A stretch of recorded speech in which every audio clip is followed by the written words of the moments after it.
There needs to be some justice for that life that was taken. And the colonial system, the colonial justice system needs to abide by their own laws. And they need to show us that her life mattered. Tonight calls for justice in a Saskatchewan girl's death. Look, reporters and First Nations and the Trudeau government are conspiring to mislead the public. And a new report fact-checks media coverage of suspected unmarked graves at residential schools.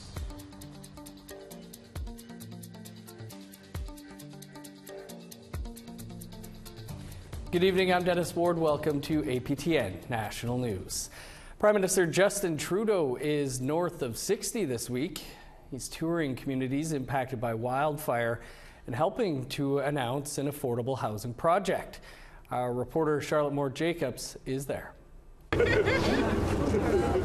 Prime Minister Justin Trudeau is in Yellowknife, Northwest Territories. He was joined by territorial and municipal leaders to announce a new 50-unit affordable housing complex to be move-in ready by 2025. It will include a mix of bachelor suites for seniors and singles, and 2-bedroom apartments for small families. Thank you to the Government of Canada for investing $20.8 million under the CMHC Rapid CMHC Housing Program. The federal Rapid Housing Initiative is funding the project, while territorial subsidies and the city are providing the land. The PM says the North has been facing challenges to build homes, including higher costs, sourcing and transporting materials, and fewer laborers. This stop in Yellowknife is part of Trudeau's 2-day tour in the NWT. Yesterday, he visited South Slave communities ravaged by wildfires. The devastation that we saw, people who build homes in a community over decades, losing just about everything, is truly heartbreaking. But in my conversations with Michael Damour, the mayor, and my conversations with the premier and with other local representatives and leaders, including KFN First Nation, we are there. Trudeau also faced questions on whether more funds for northern infrastructure would flow after this year's wildfire evacuations. The need to build back better, knowing the climate change means there will be more extreme weather events. There will be more wildfires and floods and challenges faced by people across this region. And that's why we are working together to make sure that we are better ready in the future for things that are going to become more and more commonplace. We must make... Premier Carolyn Cochrane says the territories have asked for more support over the wildfire season. We need stronger communication systems. We need more transportation out, more highways. I've never seen in my time in politics a highway getting built in one season. So I think, yes, that there is going to be more crises faced before we get the necessary infrastructure. But that doesn't stop us from starting. Charlotte Moore-Jacobs, APTN National News, Yellowknife. To Saskatchewan now, where the trial of a woman accused of causing the death of a 9-year-old girl began this week in Saskatoon. The Federation of Sovereign Indigenous Nations came out in support of the girl's family today. Bailey Maurice was crossing the street with her scooter at a crosswalk when she was struck by a truck the morning of September 9th, 2021. The driver, 28-year-old Taylor Kennedy, is in a Saskatoon court facing an impaired driving causing death charge after she admitted to consuming cannabis and other substances 24 hours prior to the accident. None of the allegations have been proven. A gathering was held this morning at the provincial courthouse where 3rd Vice Chief of the FSIN, Ali Bear, spoke to the crowd. It's been a long few days. Most of the witnesses are police officers, and a lot of them are speaking very highly of the offender. There needs to be some justice for that life that was taken. And the colonial system, the colonial justice system, needs to abide by their own laws. And they need to show us that her life mattered. A new report is out that looks to combat and debunk the rise in misinformation around residential schools and suspected unmarked graves. Researchers with the University of Manitoba released Debunking the Mass Grave Hoax, a report on media coverage and residential school denialism in Canada. Sean Carlton is an assistant professor of history and Indigenous studies at the U of M and investigated the claims of a media conspiracy. He joins me now. Sean, thanks for being with us and for your work on this report. Can you tell us why you needed to do a study looking into the media coverage of unmarked graves? Yeah, I think we've seen a rise in residential school denialism in the past few years. And it's not that people are denying that residential schools existed, but rather trying to twist or manipulate basic facts about residential schooling to try and undermine or shake public confidence in truth and reconciliation, undermine confidence in survivor testimony and truth-telling. And as a non-Indigenous person, as a settler, but as someone who has a residential school survivor in my family, I felt like I had a responsibility to counter some of this misinformation and disinformation to clear the path for truth and reconciliation. What do you think are some of the most important findings and takeaways? Well, again, we've seen in the last couple of years since the Kamloops announcement, a number of people that are saying that what First Nations are identifying is a hoax. And this is based on an idea that some reporters and journalists in May and June of 2021, when they were unsure exactly about what Kamloops and other First Nations like Cowessess were finding, reported the findings as mass graves rather than likely or potential unmarked graves. And what denialists did, again, using the idea that they cherry pick evidence, is that they used a number of those reports to say, see, look, reporters and First Nations and the Trudeau government are conspiring to mislead the public in thinking that more nefarious things are being located than what is actually true. And again, that's a misrepresentation of the evidence. And so as this mass grave hoax narrative has been gaining traction, myself and a graduate student, Reid Gerbrandt, decided to investigate the claims and fact check what was going on. So, Sean, we were looking at some of the international coverage this morning, CNN, The Guardian, still with stories up talking about mass graves. How important, I guess, from looking at all this, do you think language is that's used in the reporting and by First Nations leaders? Right. Well, I think part of the findings of the report is that we do need to be very precise in our language. And that includes myself as a non-Indigenous historian commenting on these issues. But I think we also need to realize that denialists are trying to make people afraid of making mistakes and cherry picking and using those mistakes as a weapon to try to silence people and to try and change the direction of the conversation to silence survivors, and I think that's what we need to understand, is that people can make mistakes in journalism, in academia. Mistakes happen, but we need to try to avoid them and use those mistakes as an opportunity to really help people understand what is going on. For example, the Kamloops Nation never identified their findings as a mass grave. That was not a mistake that they made. Cowessess First Nation was very clear that what they had uncovered was not a mass grave, but rather a large number of potential unmarked graves. And so I think we need to be very careful in the language that we use and make sure that we're listening to First Nations leaders when they are talking about these issues. Sean, do you think this report will do anything to sway those who continue to discredit survivors and the Truth and Reconciliation Commission, some who are literally making a living off of this denialism? Yes, I think we're seeing in the age of misinformation the monetization of this. And I think there are a lot of people that are doing this deliberately, to pay their bills, unfortunately.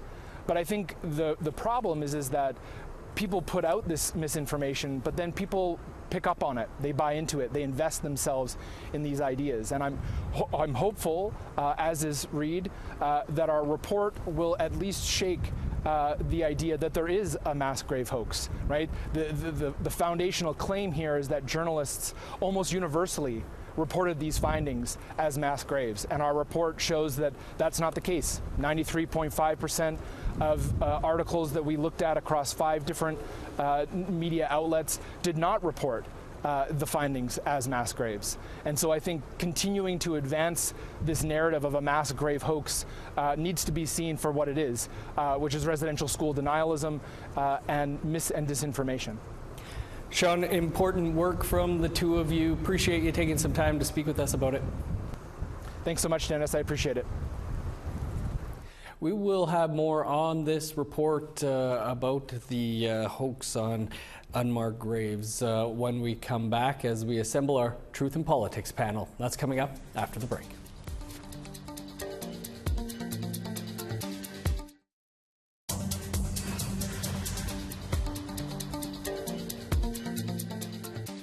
Welcome back. Well, as promised, our Truth and Politics panel is here now for more on the report on media coverage and residential school denialism in Canada. Carrie Benjo is the editor of Eagle Feather News, and Egon Sinclair is a columnist with the Winnipeg Free Press and a professor at the University of Manitoba. Carrie and Egon, great to see you. Carrie, let's start with you. Why does this mass grave hoax narrative exist, do you think? It comes from people that are not prepared to accept reality. They are so set on their belief system. They can't believe that the church, the federal government, that these things existed, and their parents, their grandparents were alive when all this was transpiring. And so to question that with these mass graves hoax that they're saying, the simple fact is there are unmarked graves at these residential schools. That's a fact that we've known for generations, and people just cannot grasp that this happened in Canada, and they're going to do everything that they can to shift the blame onto Indigenous people and victim blame, because they don't want to accept the truth. And that's basically where it comes from. Egon, what do you think this says about the media's coverage of the discovery of possible unmarked graves? I mean, in some ways, that's how it was conveyed by leadership at first, too. Language is a pretty big thing around all this. Yeah, I mean, the real challenge is just the term mass graves and the fact that media picked up on some of those perhaps slips of leadership that maybe wanted to make this issue a really important one. And so we're using very strong language. With the researchers Reid Gerbrandt and Sean Carlton is a colleague of mine, just for disclosure, at the University of Manitoba.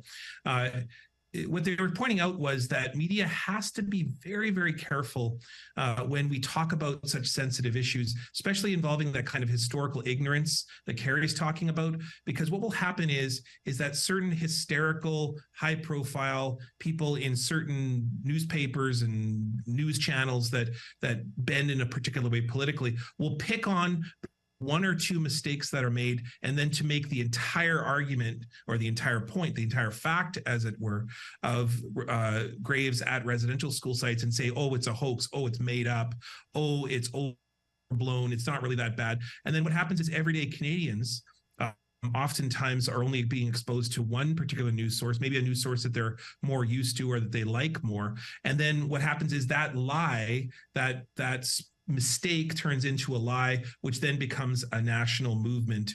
And then what you're seeing, particularly with residential school denialism, is some Canadians who just frankly should know better and should read a little bit more. Legitimate news sources are picking up on some of these individuals who are completely hysterical and blowing things completely out of proportion because of one simple either mistake, or maybe they're even bastardizing that mistake.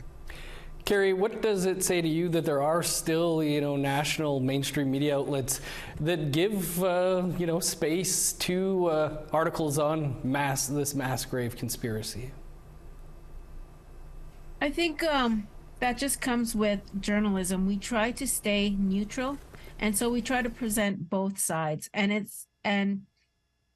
to totally deny somebody an opportunity to speak is a form of censorship. And so I understand why these stories happen, but at the same time, people on the other side have every opportunity to dispute those claims. And I think that when something like this runs, they should have an alternate argument.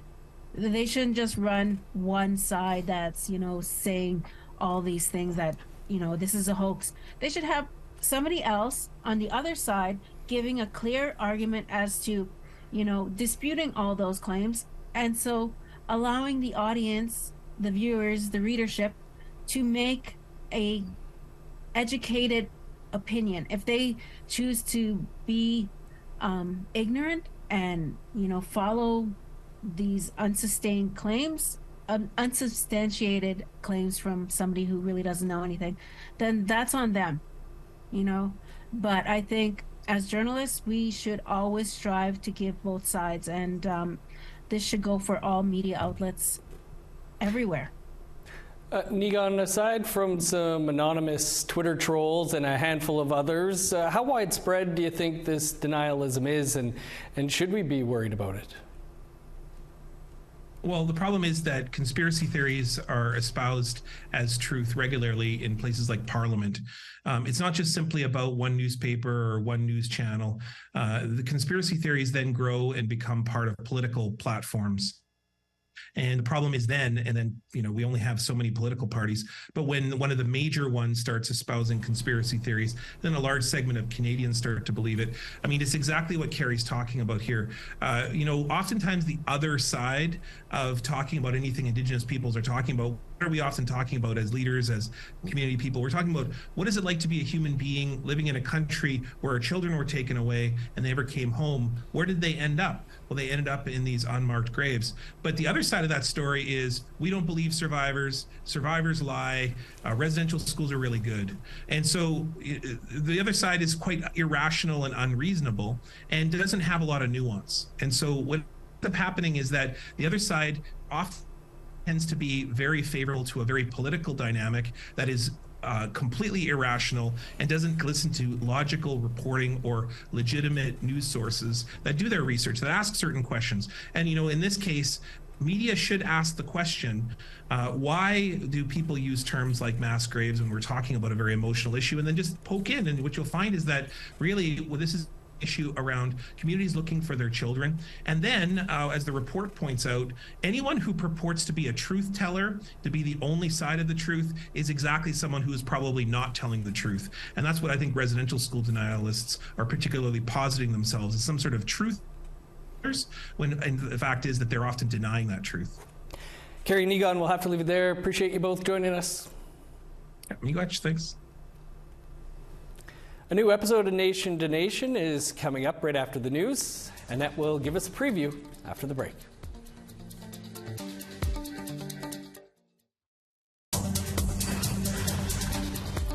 Welcome back. Time now for our photo of the day. And how's this for a stunning sunset? Patricia Martin could not help but photograph this while hiking through Greenwich Nation Park in Prince Edward Island. She says she took hundreds of photos and this was among the best, and we'd have to agree. To be our next photo of the day, you can send your pictures to share@aptn.ca. Now let's take a look at Friday's weather forecast.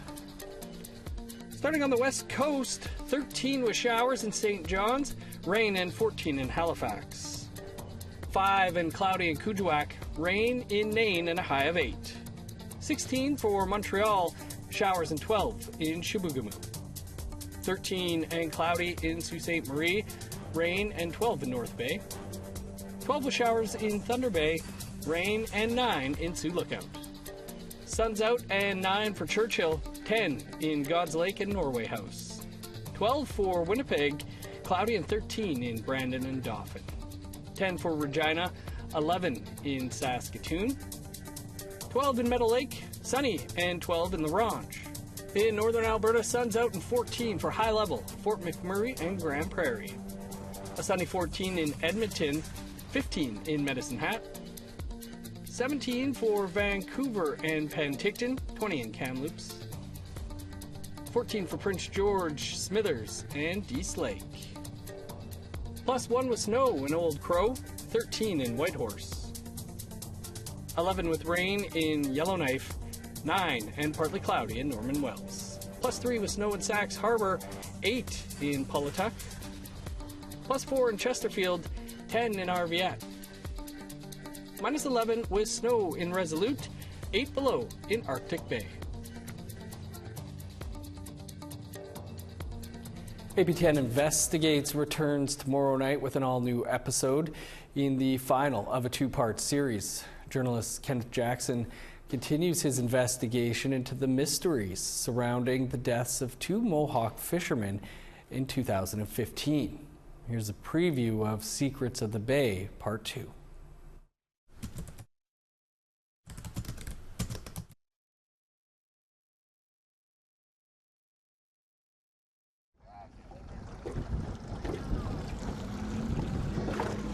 On the night of April 26, 2015, Tyler Miracle and Maddie Fairman were in a 14-foot aluminum boat just like this one. Their plan was to go spearfishing on the Bay of Quinte, not far from their home on Tyanaga Mohawk territory. Despite being fully equipped to spear, police claim they instead stole fish from another fisherman's net, overloading their boat before drowning in this shallow channel known as Telegraph Narrows. It never made sense to the families, some of whom are fishermen themselves. It was clear that if I was going to investigate what happened on the water that night, I had to go fishing. I had to see for myself. It's something the families wish police had done. You see that island out there? Yeah. Straight out? That's where we gotta go. Josh Miracle is a seasoned Mohawk fisherman, and he's taking me to where Maddie and Tyler were found. We'll cast one of his nets and pull it back in. It's not the same conditions that Maddie and Tyler would have been in, but I feel it immediately. One wrong move, and the boat is tipping over. Yeah, even that, man. You lean forward a little bit, eh? I know they probably, I'm not used to doing it, so I get that. You can catch the rest of Secrets of the Bay Part 2 tomorrow night, immediately following the APTN National News. And you can watch Part 1 over on our website, aptnnews.ca, or our APTN News YouTube page. Over to Ottawa now, where Annette Francis is standing by with a look at tonight's Nation to Nation. Ani, I'm Annette Francis. Coming up on Nation to Nation, we'll be joined by Natalie Amat from Australia's Indigenous Network, NITV. She'll describe a referendum in Australia and what that could mean for its original peoples. It would, of course, give Aboriginal and Torres Strait Islander the right to participate in decisions that affect them, and also to advocate for improved human rights in all sorts of areas. As well, a group of New Brunswick chiefs are critical of changes to that province's Department of Indigenous Affairs. And I'll speak to Manitoba MLA Bernadette Smith. After years in opposition, she'll now be a part of the new Wab-Kinew government. Stay tuned for that and more after the news. Marcy, Annette, looks good as always. Looking forward to that. You can catch Nation to Nation in about 2 minutes' time. That's all the time we have for tonight. I'm Dennis Ward. Thanks so much for being with us. We will see you back here tomorrow.